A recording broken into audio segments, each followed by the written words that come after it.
So as a reef aquarist, I've always looked to other disciplines to learn more. That's why a show like Aquashella is so crucial, because no one has the monopoly on good ideas.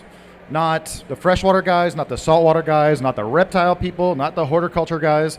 You really want to look across a vast array of biological and bioculturing disciplines to learn as much as possible. And that's where I think Aquashella really fits in. So the freshwater guys can look at some of the higher tech gear from the saltwater people, and the saltwater people can be inspired by the aesthetics of freshwater tanks.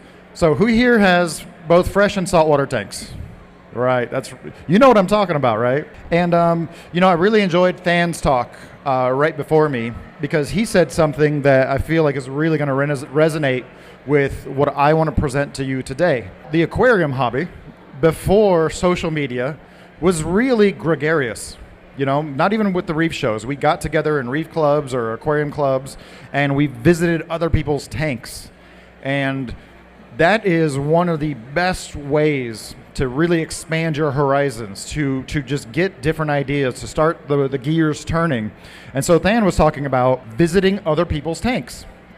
And because, there's no such thing as a coral that's hard to grow, almost. There's only corals that will just thrive in certain situations. So he was talking about selling zoanthids to one of his customers, and a few years later, he sold them back to Than, like 5 times bigger. And, Than knows what he's doing, right? He's got a little bit of skill and experience. And sometimes it just takes that one little thing to trigger a plant or a coral or a fish or a giant clam to just really, really, really start thriving. You have to start knowing in your bones and believing that social media is like looking through a tiny little keyhole. Everything is gussied up. It's a beauty magazine cover photo. It doesn't tell you the truth. It doesn't tell you everything. It doesn't show you the bigger picture. So along those lines with visiting other people's tanks, I feel like it's really important for us to connect more with nature. The freshwater side of the hobby, they have always had like a biotope slant to learn more about different habitats, because a river, there's thousands of different types of rivers if you want to create a biotope. And so that's what I'm going to show you. I'm going to show you wild corals in the wild, because once again, even the corals that you see in person, they are just like a tiny, tiny sliver of what actually grows out in the ocean. I'm talking about different species of corals, different genera of corals, and just how they're supposed to look. They're not supposed to be this big. There's almost no such thing as a coral this big out in the wild unless it's a baby, right? When it's about hand side, a coral just begins to show off what it can do and grow in an aquarium. So with that, I'm basically just going to narrate this 30-minute video. So, you can look at me, but I really want you to look at the screen and see how corals really grow in nature.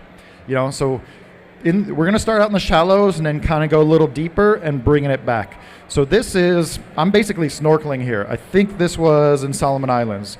And just right offshore, the seagrass and thin branching Monopora digitata is being blasted with like the kind of light you could only hope to achieve in a very small aquarium practically with laser beams. And here, when you move a little bit further, you see the soft corals. Now, soft corals are probably like the most aquascapeable of all corals, but people do not. They always think a soft coral is going to be lower light, lower flow, lower energy, but these things are in really shallow water, snorkeling depth, and when you give them the conditions that really makes them bloom and blossom, all of a sudden you can see the differences here between the thin, long, branching soft coral on the right and the slightly thicker, shorter branch soft coral on the left. And just like plants, when you give them the right conditions, you really start to see the differences.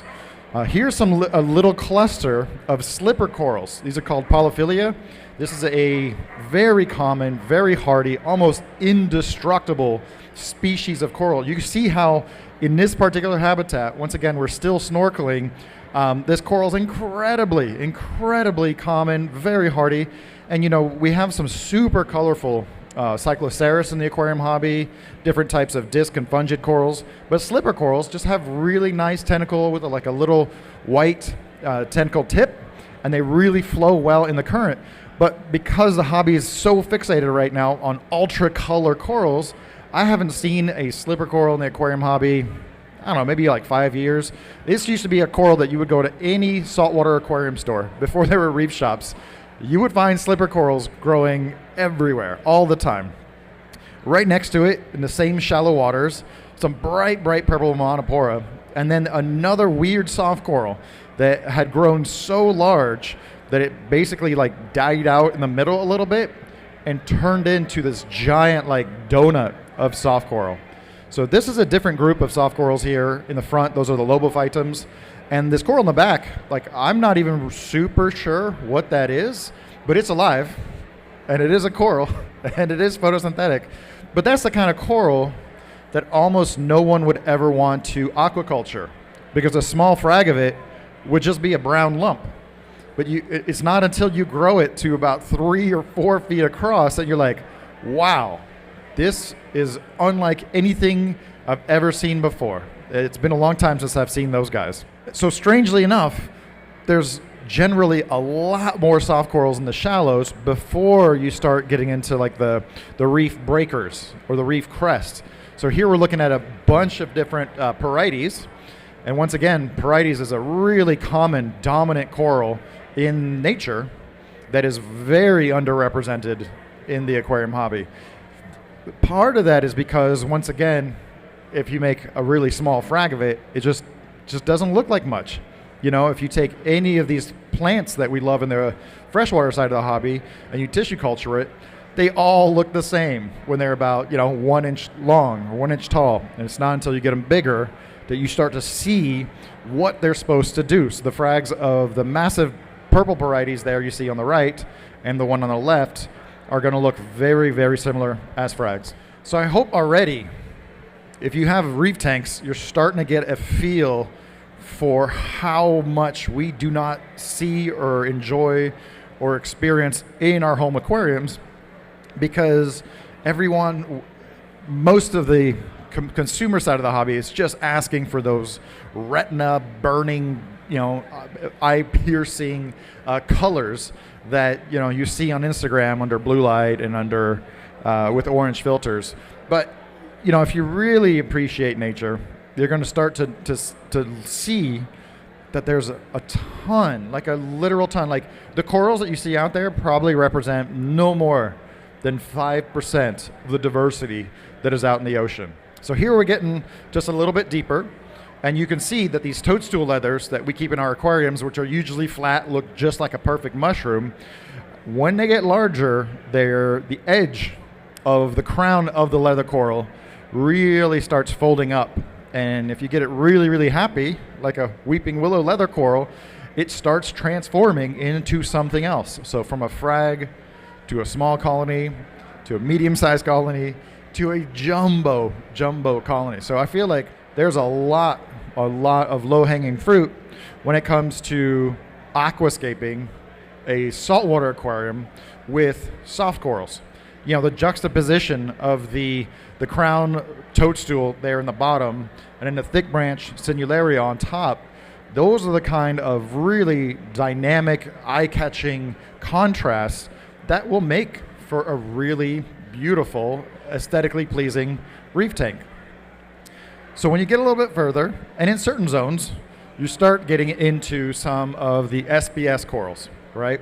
So what you'll notice about this coral right here is how big it is. There's a single coral colony. It's basically a colony of colonies, and this is where a lot of the small fish live because there's a lot of habitat.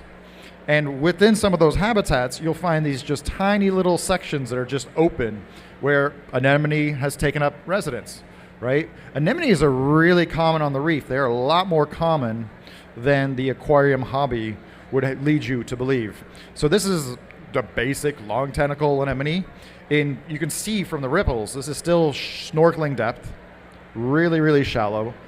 but it's just absolutely beautiful. But it's one of those colors that you're going to appreciate a lot more under daylight spectrum. Who here has some daylight on their saltwater aquarium, or at least a period of it, right? Most of you guys are keeping it all blue, right? I'll tell you what, there's never been a better time to be into pink, purple, or blue corals, because no one's asking for them, because under blue light, those blue, pink, and purple corals, they just look dark gray or brown.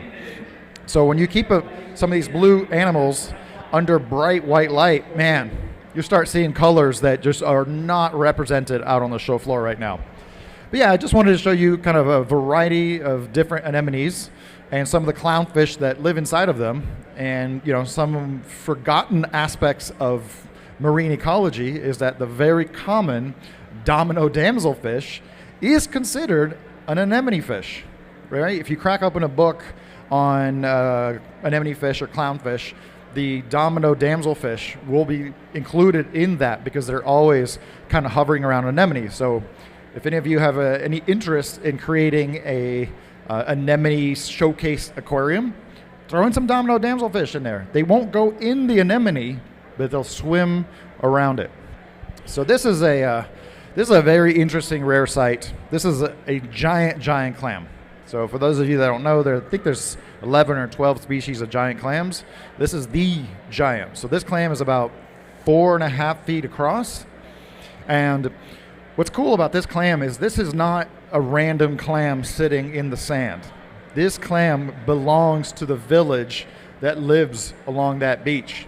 They found that clam somewhere while they were fishing, and they brought it, to their yard, the aquarium side of the yard.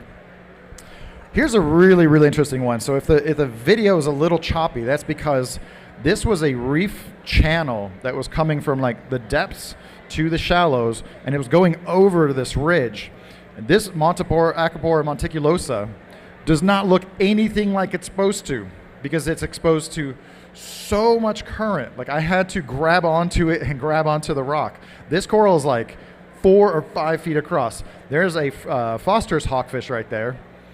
Like I said, I'm holding on for dear life. There's so much water flow going on here. But this coral should have branches, but it was exposed to so much water flow that it just turned into something completely different. All right, so now you see it's starting to get a little bit bluer, and the diversity of corals increases. In the shallows, you definitely have certain corals that will kind of take over, just like a forest, because it's just not disturbed very much. And here, because it's like middle depth, you have a lot more different corals. And here's, once again, I was talking about the blue corals that no one is enjoying right now, because if your tank's all blue, you're not going to be able to enjoy that. But I have a nice collection of blue Acros, all different blue Acros. And even before you turn off the water flow so you can see top down, everybody points these corals out. They do need a lot more light, so you have to be committed to it. But these thin branching staghorn Acros are really fun, and they add a lot more diversity to the shapes available in our aquariums. This is one of the very, very common coral. This is a record scroll coral.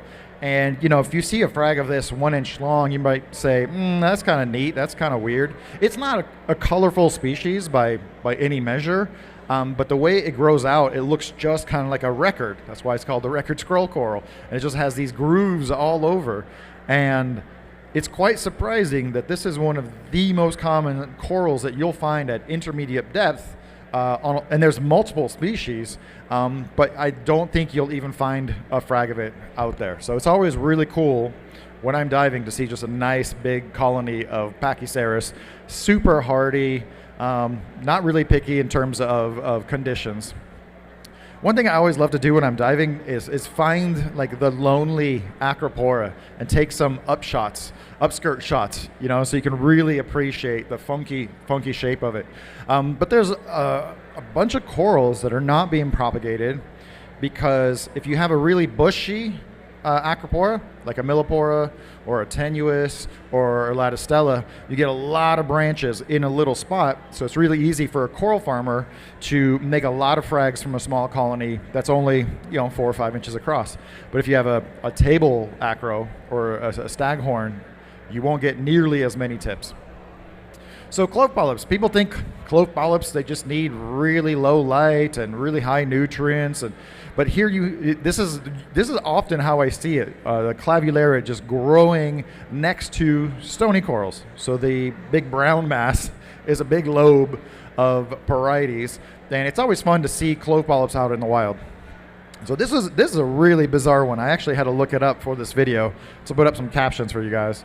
The Leptoceras is popular in the aquarium hobby because it comes in a lot of different colors, but we're only working with like 1 or 2 species. So you see how this one's like all convoluted and it's like almost wants to start branching but not. There's so much diversity out there. This is a really fun coral right here because the branches, when you're allowed to allow them to grow into at least a small or medium-sized colony, it looks kind of like a Christmas tree. So if anybody here has been reefing for a long time, you might remember the old school purple monster, Acropora. It's one of the first 3 species that started the limited edition coral craze. So in Solomon Islands, there's not one purple monster. There's lots of different monster colors, green, blue, red with white polyps, all kinds of crazy colors. So I remember actually listening to a talk by Charlie Varon at MACNA a number of years ago, and he said that this was the most common coral all over the world. This is Isopora prolifera, so it's really closely related to Acros, but slightly different. You can see it doesn't have like a very well-defined tip. And this is the coral that creates basically like the breakwaters. Super thick. You know, it kind of comes in various shades of brown, gray, yellow, and kind of green. So it's not crazy colorful, but it is the most common coral that we are not even growing in our own tanks. And, you know, I think that's kind of a shame. This is an example of a colorful coral, a colorful table acro. And this is about as colorful as they are when you're diving. So you guys might recognize this as a strawberry shortcake. In the wild, you'll have them go all pink or all green. This is an excellent example that's really in between, but you can't appreciate the colony shape until it's, you know, a good solid foot across, whereas this one's about 2 feet across. So if you're growing strawberry shortcake and you're just kind of keeping it in average conditions, you're not really going to be able to enjoy it until it grows into a large size. This is a really cool, rare coral. It only occurs in Solomon Islands and a couple places in Australia. I'm sure some of you are familiar with Favia and Favites and some of the moon corals. Well, this genus right here is exclusively branching. So think a moon coral that branches. So this one has proved to be challenging for people to grow. It doesn't come in that often, but when it does, I try to give it a shot. I know it needs a lot of feeding and a little bit higher nutrients. And once again, not crazy colored, but really cool, interesting shape. So it'll encrust first and then produce a ton of fun, like spiky branches all over. Here's another coral that is incredibly common, incredibly hardy. It's closely related to stylos. I'm sure some of you have some Stylophora in your tank. But this coral will occur from the very shallowest water. So you can give it super bright light or almost all the way down in deep water. So on the left here, there's a Palauostrea. Then in the middle is the Stylophora. So you can see that they're closely related. But that Palauostrea, man, I tell you, is so freaking hardy. I have a frag, like a loose frag that I glued into an aquascape one day and it fell off and I put it in the sump. It's been in the sump with like virtually no light for a year and a half. Doesn't look amazing, doesn't have great polyps, but it's really hardy. All right, back to some varieties. So at middle depth, there are some varieties that are branching that are lavender, pink, red, with yellow tips. Right, so you've seen varieties before, but we're only pretty much growing some of the encrusting species. And I've tried these a lot, and they're hard. I'm not even sure how to get them colorful. Those are 2 different species. So this one, you see, it's got a plating growth form, and then a branching growth form. And you see how the corals are, right? No one is aquascaping these reefs. There's just like corals everywhere. The thin branch stuff was the Anacropora.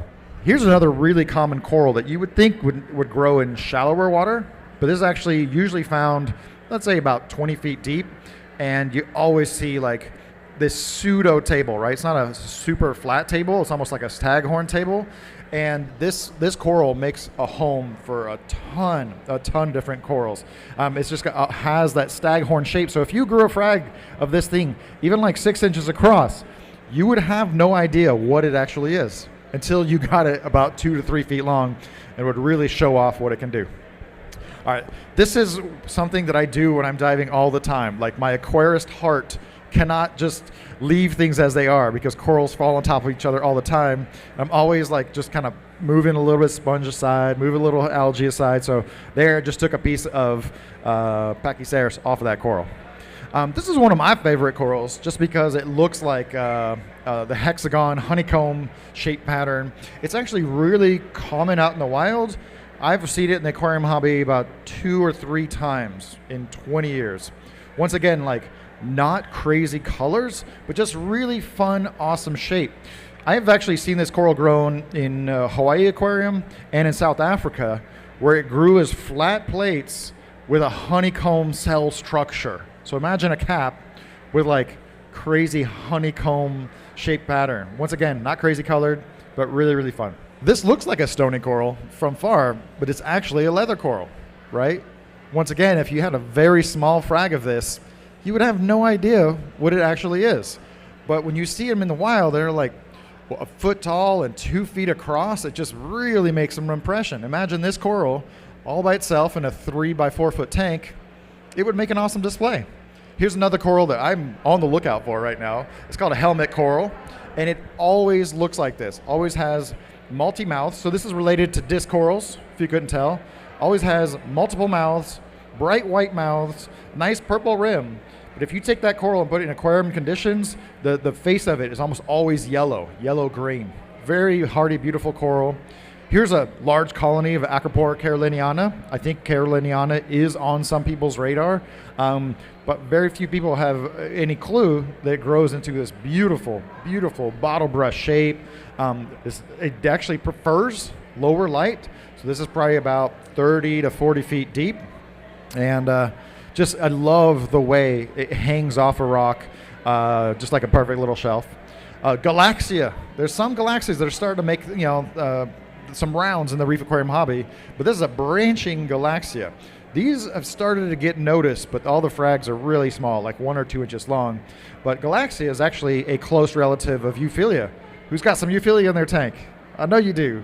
So galaxia is incredibly hardy. The worst thing you can say about galaxia is that it's very aggressive, right? So this is a kind of a dangerous dive that I did by myself because there wasn't too many people around to be my dive buddy.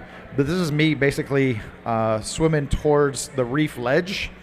So right now I'm at about 40 or 50 feet, and you can see this is less of a hard coral, soft coral mix. All those corals underneath me are non-photosynthetic soft corals or gorgonians, all incredibly colored, but you won't really see it until you get close up with a white light. So I'm deep enough now that all the light has been filtered to blue, right? So this is not actinic lighting. This is how it looks, when you're out in the ocean. So this reef wall, I'm right at about 120 feet by myself here. I went a little bit further than I thought, but it's just amazing to see this vertical reefscape. I know once upon a time, we used to rag on people who made like vertical rock walls, but that's because they put all these shallow water stuff all over it.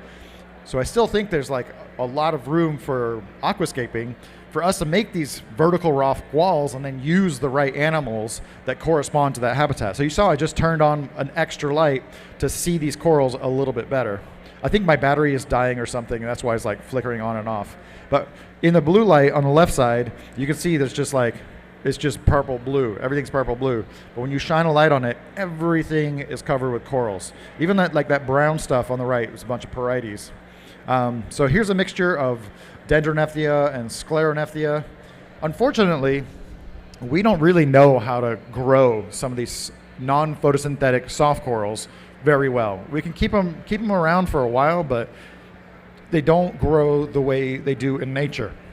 they probably just need so much food or so much of a particular type of food that if you fed that much to your tank like once a day or multiple times a day, you'd quickly just have way too many nutrients. But these are some of the corals that are really common, incredibly common out in the wild, and they're not being represented in the hobby very much. This is one of my favorite soft corals right here, just because it's weird. It's literally called Dompia Pocilloporiformis because the surface texture of it looks like a Pocillopora, right? If you've grown any of the large bladed Pocillopora, you'll see it's got these little nubs on it, and this coral is literally named after it. So I've only seen like 3 or 4 colonies of it in the aquarium hobby. I'm on the lookout. Macroalgae. I know there's like a little bit of momentum right now between like macroalgae tanks, but they're using all the soft stuff. And there's like a whole world of what's called crustose coralline algae. So these are really hard, the feel of them, but they can grow into coral-like shapes. So I know Anacropora is getting a little bit more popular in the aquarium hobby, probably because they grow really fast. And I'll tell you what, man, if you grow certain Anacroporas, they just shed branches. This is a rare blue one that I found in Solomon Islands that's not actually in the aquarium hobby. I thought that this coral would be gray when I brought it up to the surface. I did grab a little frag and brought it up to the sun just to take a look at it. Oh yeah, it was a solid blue Anacropora. But Anacropora is cool because it doesn't encrust very much and the branches just shed off. And in certain habitats, you can see the effect of these branches falling off and growing out and then breaking and then falling off, and they'll create like a living mat of stony coral branches like you see here.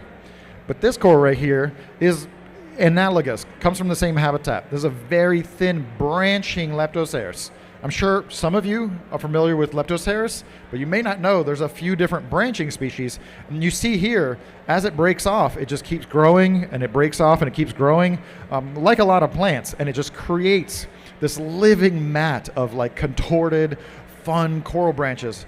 Once again, none of these are going to be, getting all the lights on Instagram for this crazy color, but the shape is so unique, and they need like the lowest light possible. If you put these in like an average lit reef tank, they will almost certainly bleach almost right away.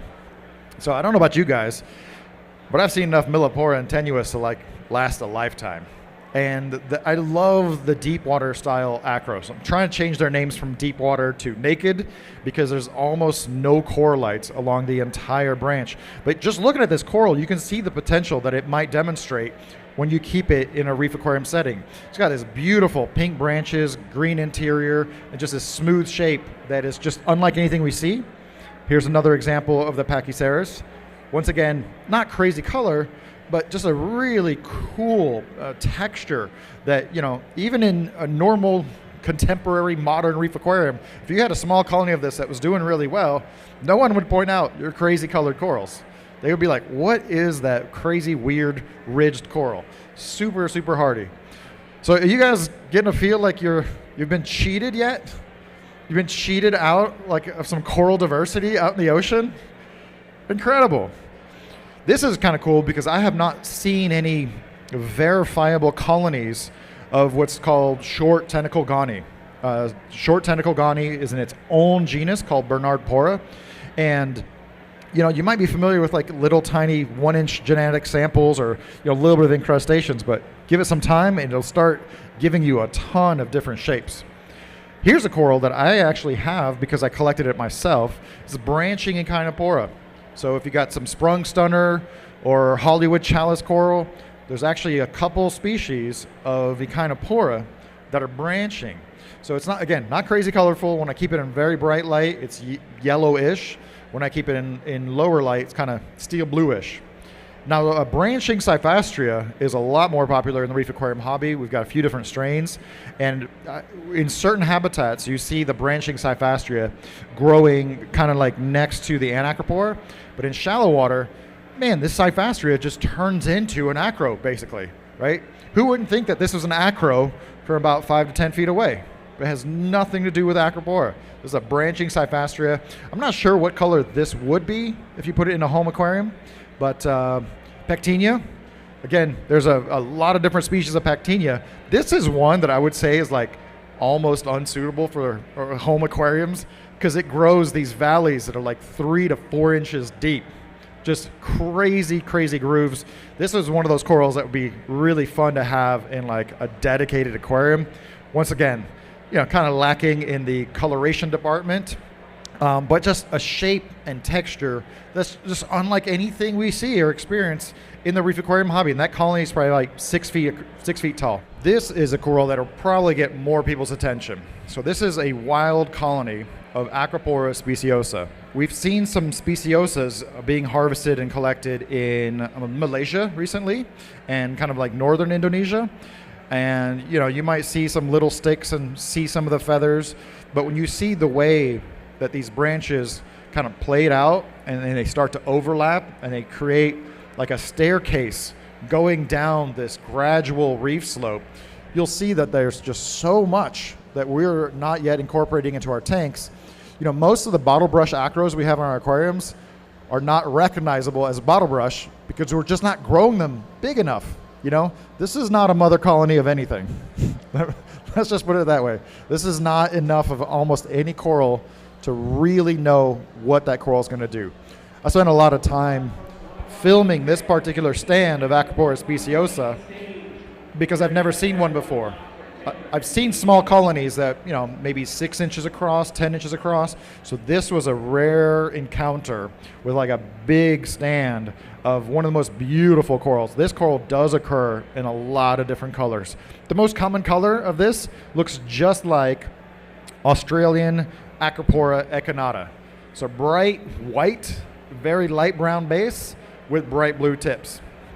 And so, in this presentation, I basically, kind of took you across the reef, down the reef slope. We went down very deep.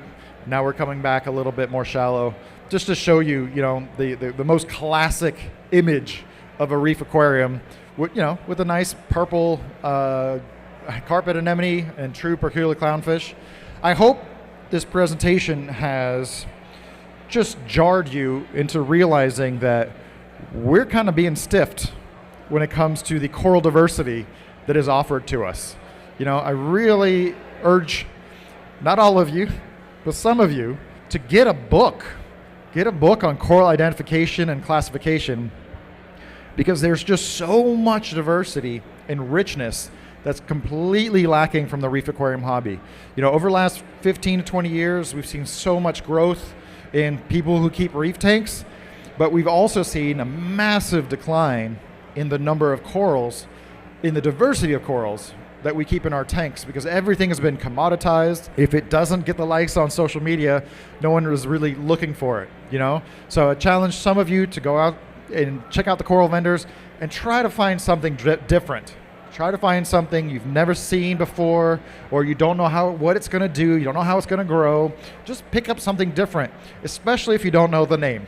That is a great indication that maybe you should try out that coral. So this was less of an informative talk, but more of like, I'm trying to inspire people to keep more diverse corals.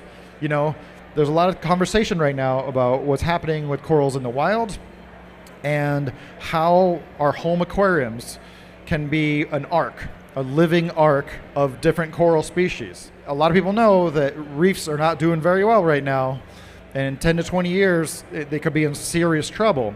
And when the scientists come to us asking to repopulate the reef, I hope you won't tell them that all you have is Holy Grail torch and rainbow tenuis. Thank you.